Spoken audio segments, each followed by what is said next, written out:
Subscribe now and press the bell icon. Never miss an update. Hello friends, good evening. स्वागत है आप सभी का एक बार फिर से Mishra ji technical YouTube channel में। फ्रेंड्स, आज की वीडियो में हम केमिस्ट्री के इक्वेशंस को सॉल्व करेंगे, तो फटाफट आप लोग वीडियो को अपने दोस्तों के पास शेयर कर लीजिए, जिससे वो भी हमारे साथ जुड़ सकें और इस क्विज़ को सॉल्व कर सकें। तो चलिए फ्रेंड्स, वीडियो स्टार्ट करने से पहले अगर आप हमारे चैनल पर नए हैं तो चैनल को सब्सक्राइब कर लें, पास ही बन रहे बेल आइकन को भी प्रेस कर लें, जिससे अपलोड होने वाली वीडियो की नोटिफिकेशन आपको मिल जाए। और इसके साथ ही आप हमारे टेलीग्राम ग्रुप को ज्वाइन करना ना भूलें, क्योंकि इस पर PDF फाइल अपलोड होती है। तो अगर आप हमारे टेलीग्राम ग्रुप को ज्वाइन कर लेंगे तो PDF फाइल डाउनलोड करने में आपको आसानी होगी। तो चलिए फ्रेंड्स, स्टार्ट करते हैं वीडियो और देखते हैं पहला क्वेश्चन। निम्नलिखित में से रासायनिक यौगिक कौन सा है? फ्रेंड्स, आपको कमेंट करके बताना है कि ये जो चारों ऑप्शन दिए गए हैं इसमें से कौन सा रासायनिक यौगिक है। तो क्या हो जाएगा राइट आंसर? इसमें राइट आंसर हो जाएगा ऑप्शन सी, अमोनिया जो है वो एक रासायनिक यौगिक है। अमोनिया का रासायनिक सूत्र क्या होता है? तो NH3 होता है अमोनिया का रासायनिक सूत्र। और फ्रेंड्स, यौगिक आया है तो जान लीजिए यौगिक किसे कहते हैं। तो दो या दो से अधिक तत्वों को जब निश्चित अनुपात में मिलाया जाता है तो उससे तैयार होता है यौगिक। और मिश्रण जो होता है उसमें जो भी तत्व मिलाए जाते हैं उनकी कोई भी मात्रा निश्चित नहीं होती है, उन्हें किसी भी अनुपात में मिला दिया जाता है। चलिए देखते हैं अगला क्वेश्चन। निम्नलिखित तत्वों में से किसकी परमाणु संख्या आयरन की तुलना में अधिक है? यहाँ पर 4 तत्वों के नाम दिए गए हैं और आपको बताना है कि इसमें से किसकी परमाणु संख्या आयरन की तुलना में अधिक है। तो क्या होगा राइट आंसर इसमें? यहाँ जितने भी तत्व दिए गए हैं इनकी परमाणु संख्या पहले देख लेते हैं हम लोग। मैग्नीज की होती है 25, कोबाल्ट की होती है 27, कैल्शियम की होती है 20 और क्रोमियम की होती है 24।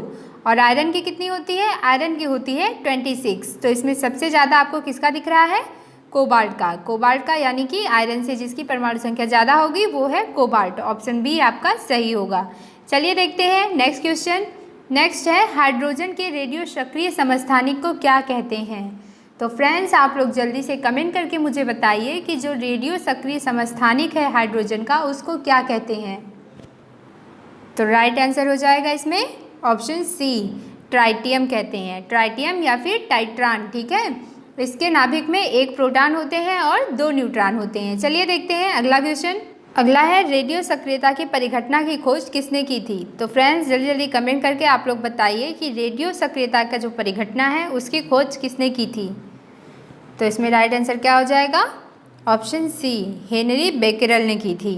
हेनरी बेकेरेल ने 1896 ईस्वी में रेडियो सक्रियता के परिघटना की खोज की थी।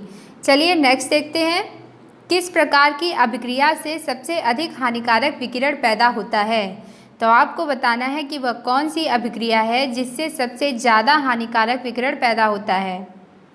इसमें राइट आंसर हो जाएगा ऑप्शन बी, विखंडन अभिक्रिया। विखंडन अभिक्रिया के फलस्वरूप ही सबसे ज़्यादा हानिकारक विकिरण पैदा होता है। तो विखंडन अभिक्रिया में क्या होता है? कोई भी एक भारी नाभिक जो होता है जब वो 2 से अधिक हल्के नाभिकों में टूटता है तो इसी प्रक्रिया को कहते हैं विखंडन। विखंडन यानी कि अलगाव। चलिए देखते हैं अगला क्वेश्चन। नेक्स्ट है, जापान पर गिराए गए परमाणु बमों के नाम क्या थे? आपको बताना है कि जापान में जो परमाणु बम गिराए गए थे उन बमों के नाम क्या थे। क्या होगा राइट आंसर इसमें? इसमें आपका राइट आंसर हो जाएगा ऑप्शन ए, लिटिल बॉय और फैट मैन। तो फ्रेंड्स, जापान के हिरोशिमा पर लिटिल बॉय बम गिराया गया था और ये गिराया गया था 6 अगस्त 1945 को। और फैट मैन गिराया गया था नागासाकी पर। और लिटिल बॉय गिराने के 3 दिन बाद फैट मैन की बमबारी की गई थी। ये हुआ था 9 अगस्त 1945 को। इसको आप लोग याद रखिएगा। बहुत ही खतरनाक बम थे ये, जिसको अमेरिका ने गिराया था जापान पर। चलिए देखते हैं नेक्स्ट क्वेश्चन।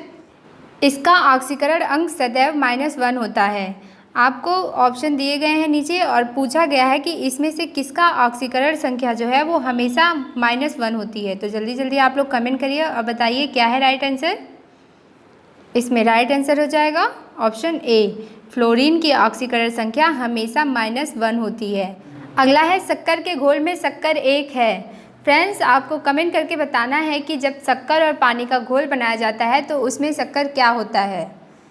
तो क्या होगा राइट आंसर इसमें? इसमें राइट आंसर हो जाएगा घुला हुआ पदार्थ। जो शक्कर होता है वो घुला हुआ पदार्थ होता है। आपका ऑप्शन बी सही होगा। चलिए अगला देखते हैं। अगला है, निम्न में से कौन सी रासायनिक प्रतिक्रिया की प्रकृति हमेशा ऊष्माशोषी होती है? तो फ्रेंड्स फटाफट आप लोग कमेंट करिए, क्या होगा राइट आंसर इसमें? इसमें राइट आंसर हो जाएगा ऑप्शन बी, अपघटन प्रतिक्रिया। जो अपघटन प्रतिक्रिया होती है वो हमेशा प्रकृति की ऊष्माशोषी होती है।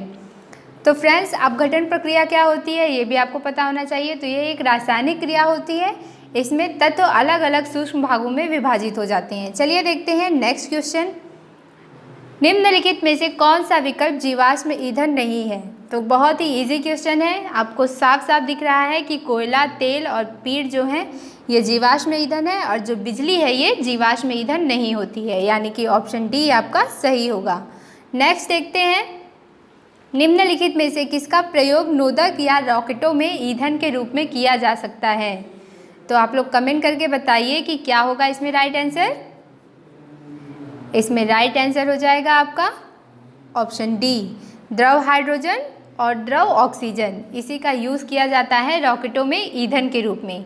ये अंतरिक्ष शटल के मुख्य इंजन में इसका यूज़ किया जाता है। अब रॉकेट आया है तो रॉकेट से एक और इम्पॉर्टेंट क्वेश्चन जो आपको एग्जाम में पूछा जा सकता है कि जो रॉकेट है वो किसके नियम पर कार्य करता है? तो रॉकेट जो है वो न्यूटन के गतिविषय के तृतीय नियम पर कार्य करता है। इसे भी आप लोग याद रखिएगा, हो सकता है आपसे पूछ ले। चलिए नेक्स्ट देखते हैं। नेक्स्ट है, आधुनिक आवर्त सारणी का आविष्कार किसने किया था? तो इसमें राइट आंसर क्या होगा? इसमें राइट आंसर हो जाएगा ऑप्शन बी, आधुनिक आवर्त सारणी का आविष्कार किया था मेंडलीफ ने। नेक्स्ट है, गूथे आटे में बेकिंग सोडा किस लिए मिलाया जाता है? तो फ्रेंड्स आप लोग कमेंट करके बताइए कि गूथे हुए आटे में बेकिंग सोडा क्यों मिलाया जाता है? तो इसमें क्या होगा राइट आंसर? इसमें राइट आंसर हो जाएगा ऑप्शन डी, गूथे हुए आटे में बेकिंग सोडा इसलिए मिलाया जाता है ताकि उसमें कार्बन डाइऑक्साइड गैस उत्पन्न हो जाए। चलिए नेक्स्ट देखते हैं, रक्तस्राव रोकने के लिए आमतौर पर किस एल्यूमिनियम लवण का प्रयोग किया जाता है? तो ये बहुत ही इंपॉर्टेंट क्वेश्चन है, क्या होगा इसमें राइट आंसर? इसका राइट आंसर हो जाएगा पोटास एलम, ऑप्शन डी में दिया है। पोटास एलम का प्रयोग किया जाता है रक्तस्राव रोकने के लिए। अब पोटास एलम का सामान्य नाम क्या होता है? तो फिटकरी होता है पोटास एलम का सामान्य नाम, और इसका फॉर्मूला होता है KAl ब्रैकेट में SO4 whole twice into 12H2O। चलिए देखते हैं अगला क्वेश्चन। नेक्स्ट है, मार्बल का प्रयोग भवन निर्माण सामग्री के रूप में भी किया जाता है और मूर्ति बनाने के लिए भी इसका रासायनिक नाम क्या है? जो मार्बल होता है उसका यूज़ भवन निर्माण सामग्री के रूप में भी होता है और मूर्तियों को बनाने में भी होता है। तो इसका रासायनिक नाम क्या होता है? जल्दी जल्दी कमेंट करिए आप लोग। इसका रासायनिक नाम होता है कैल्शियम कार्बोनेट, ऑप्शन ए आपका सही होगा। कैल्शियम कार्बोनेट का सामान्य नाम होता है मार्बल, इसको हम लोग चौक भी कहते हैं। इसका रासायनिक सूत्र होता है CaCO3। चलिए अगला देखते हैं, अगला क्वेश्चन, लोहा अयस्क से लोहा विनिर्मित करने की प्रक्रिया को क्या कहते हैं? तो फ्रेंड्स आप लोग जल्दी से कमेंट करके बताइए कि लोहा अयस्क से लोहा को अलग करने की जो प्रक्रिया होती है उसको क्या कहते हैं? तो क्या होगा राइट आंसर? इसमें राइट आंसर हो जाएगा ऑप्शन डी, अपचयन कहते हैं। लोहा अयस्क से लोहा को अलग करने की प्रक्रिया को अपचयन कहते हैं। चलिए देखते हैं अगला क्वेश्चन। नेक्स्ट है, गैल्वनीकरण एक प्रक्रिया है जिसमें लोहे की वस्तुओं पर किससे बचाने के लिए जिंक की परत चढ़ाई जाती है। आपको बताना है कि लोहे की वस्तुओं पर जो जिंक की परत चढ़ाई जाती है जिसको गैल्वनीकरण प्रक्रिया कहते हैं, तो वो परत क्यों चढ़ाई जाती है, किससे बचाने के लिए? क्या होगा राइट आंसर? ऑप्शन बी आपका सही हो जाएगा, जंग लगने से बचाने के लिए ही लोहे की वस्तुओं पर जिंक की परत चढ़ाई जाती है और लोहे की वस्तुओं पर जिंक की परत चढ़ाना ही कहलाता है गैल्वनीकरण। चलिए देखते हैं अगला क्वेश्चन। अगला है, गैल्वनाइज्ड लोहा क्या है? तो फ्रेंड्स पिछले वाले क्वेश्चन के जैसा ही है ये बिल्कुल, बस समझने की थोड़ी सी अंतर है। अगर आपने पिछले वाला क्वेश्चन अच्छे से समझा है तो इसका आंसर आपको आ जाएगा। तो गैल्वनाइज्ड लोहा क्या है? जिंक लेपित लोहा ही गैल्वनाइज्ड लोहा कहलाता है। लोहे पर जिंक की परत चढ़ाना कहलाता है गैल्वनीकरण, और जब लोहे पर जिंक की परत चढ़ा दी जाती है तो उस लोहे को कहते हैं गैल्वनाइज्ड लोहा। चलिए देखते हैं अगला क्वेश्चन। निम्नलिखित में से कौन सी धातु स्वतंत्र अवस्था में पाई जाती है? फ्रेंड्स, आपको कमेंट करके बताना है कि इसमें से कौन सी धातु है जो स्वतंत्र अवस्था में पाई जाती है। एल्यूमिनियम, सोना, लोहा या फिर सीसा। तो क्या हो जाएगा राइट आंसर? इसमें राइट आंसर हो जाएगा ऑप्शन बी, सोना जो है वो स्वतंत्र अवस्था में पाया जाता है। अगला है, निम्नलिखित में से कौन सी अर्धचालक की भांति ट्रांजिस्टर में प्रयुक्त होती है? आपको बताना है कि इन चारों में से कौन सा तत्व ऐसा है जो अर्धचालक की तरीके ट्रांजिस्टर में प्रयुक्त किया जाता है। तो क्या होगा राइट आंसर? इसमें राइट आंसर हो जाएगा आपका ऑप्शन बी, जर्मेनियम। जर्मेनियम जो होता है एक सेमीकंडक्टर मटेरियल है और इसका यूज़ हम ट्रांजिस्टर में करते हैं सेमीकंडक्टर की तरह। तो फ्रेंड्स, ये था आज का क्वेश्चंस। कैसी लगी वीडियो आपको हमें कमेंट करके ज़रूर बताइए। इसके साथ ही आप लोग अपने स्कोर भी हमें कमेंट कर दिया करिए। और फ्रेंड्स, अगर आपको वीडियो अच्छी लगी है तो वीडियो को लाइक भी कर लीजिए। तो इसके साथ ही अगर आप हमारे चैनल पर नए हैं तो चैनल को सब्सक्राइब करना ना भूलें, पास ही बने बेल आइकन को प्रेस कर लें जिससे अपलोड होने वाले वीडियोस की नोटिफिकेशन आपको मिलती रहे। और हमारे टेलीग्राम ग्रुप को भी ज्वाइन कर लें जिससे PDF फाइल आप आसानी से डाउनलोड कर सकें।